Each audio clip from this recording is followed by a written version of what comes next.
Stuff is crazy, man.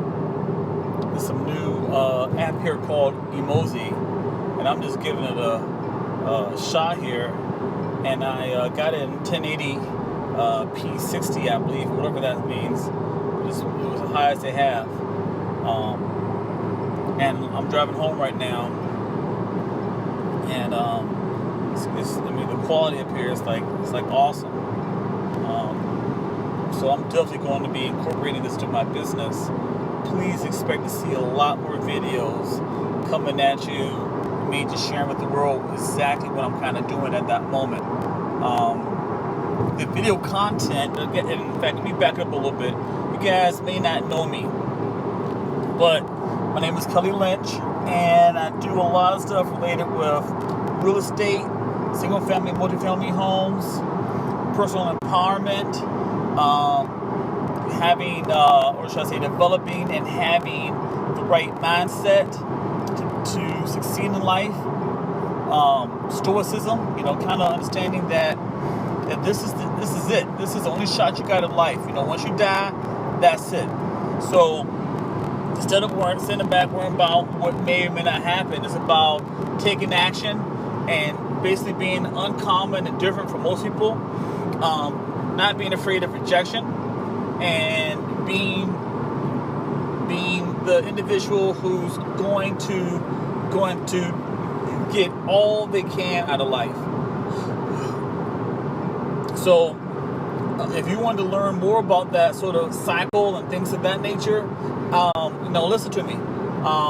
Right now, one of my next things I'm doing, and I'm kind of proud of it, is I'm working on what's called, I guess you call it developing a family crest. So there are 5 pillars that I believe that should go into your family crest, at least from my family crest.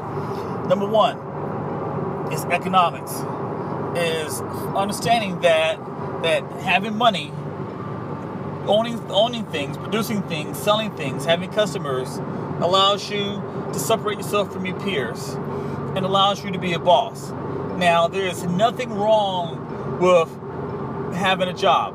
I'm just an advocate of either being a boss, which means that you actually own a business, and that's where you derive either some, if not most, or ideally all of your income from, or both. So you can be a boss with a job, which for some people is the best thing, because they may feel like, hey, you know what, I'm afraid to let go.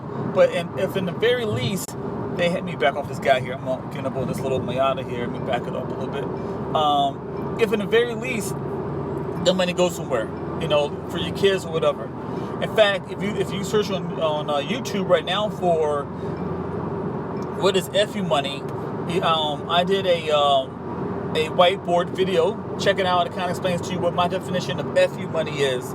And essentially, you can give a little. Basically, it is what it sounds like. It's having enough money to whereas if you come to the job one day and your boss or someone is pissing you off, you can be like, you know what, fuck you, I'm out of here. And that's kind of what I think everyone needs to have.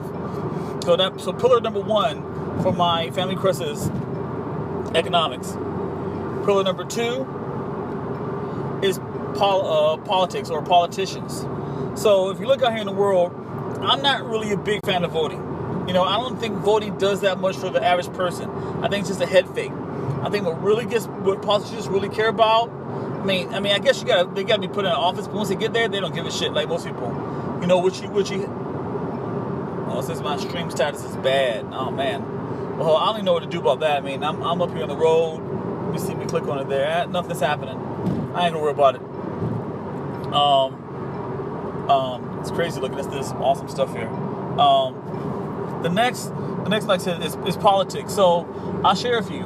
In Texas, where we own property, or where I own property, if there's ever a time that you have to, let's say you have to evict a tenant, which you're going to have to do from time to time, I typically keep my properties in around a certain geographic area.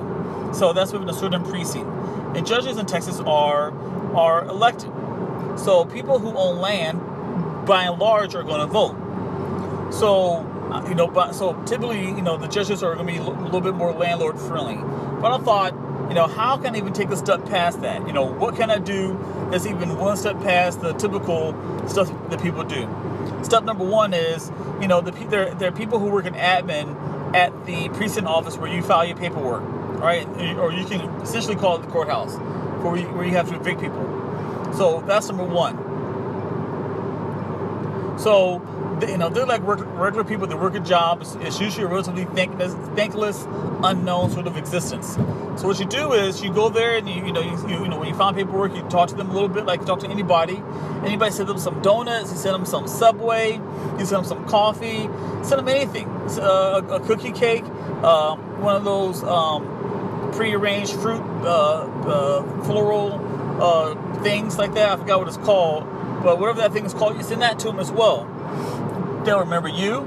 You come in, they'll say thank you for that. So when you drop your paperwork off, they'll like, oh, hey, how you doing there, Kelly? How you doing today? Hey, they'll call you, they'll give you a heads up when your attendance. The paperwork comes in, hell, they may even lose it for you. That's just entry level stuff. I'll show you a personal story. I once had a tenant. This is around Thanksgiving, a little bit before Thanksgiving. Of course, they didn't pay me, so I want to get them out. We go to the office. They know me, so they told me that their policy was essentially not to get rid of tenants around the holidays, because they want everyone to have a home during the holidays. But all bets are off if you owe me money. That's just kind of my rule for life. You owe me money, we got a problem. That's just the way it is. So they ever so nicely took the paperwork, walked it right over to the constable's office, said, perfect, everything's done, it'll be delivered tomorrow.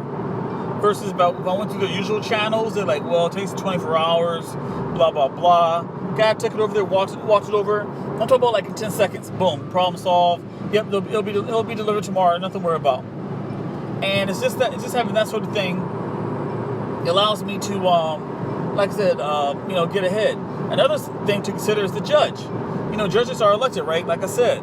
So they have to, they have the same thing all politicians have. They need people to sign to hold signs, to donate money, to maybe if they're having like a barbecue plate thing at the Rudy's Barbecue or wherever they're going to have it at. They need people to buy their $100 to $200 plates. Well, guess who pops up? Kelly does. Hey, Judge so-and-so, what can I do to help? Or if you're really big ball about it, you go to their office and say, hey, how you doing? Is the judge in chambers? Yes. Does he have visiting hours? I'd like to see the judge. Sure. And you walk in there and they're like, hey, how you doing? My name is so-and-so. I'm a constituent. Use that word. I'm a constituent in this district, whichever district that they're elected in. And I understand the elections are coming up, because elections are always coming up, right? They're always coming up, right? So you ask, I'd like to help. What can I do to help you get reelected? The eyes they're gonna pause a second because they're like, holy crap, someone's offering me help. They'll say, sure, I'm looking for this and this and this. Or they'll say, well, I'll give you the name of my campaign manager, and there you go. But before you start all that, your first name is gonna be, hello, my name is Kelly Lynch, and I'm a blank. I'm a investor in this market or that market or whatever. And it works. So that's just something, like I said, there to consider to do to separate yourself from your peers. And as you see, it involves real estate. What I just said to you involves real estate. It involves thinking not along, common and typical ways. I got himself a little Mitsubishi here. It's like my car it's like it drives like it's on fucking rails, man. Sometimes, dude. I can hold these corners like crazy. I love it. The Subaru STI, it holds corners like a motherfucker, man.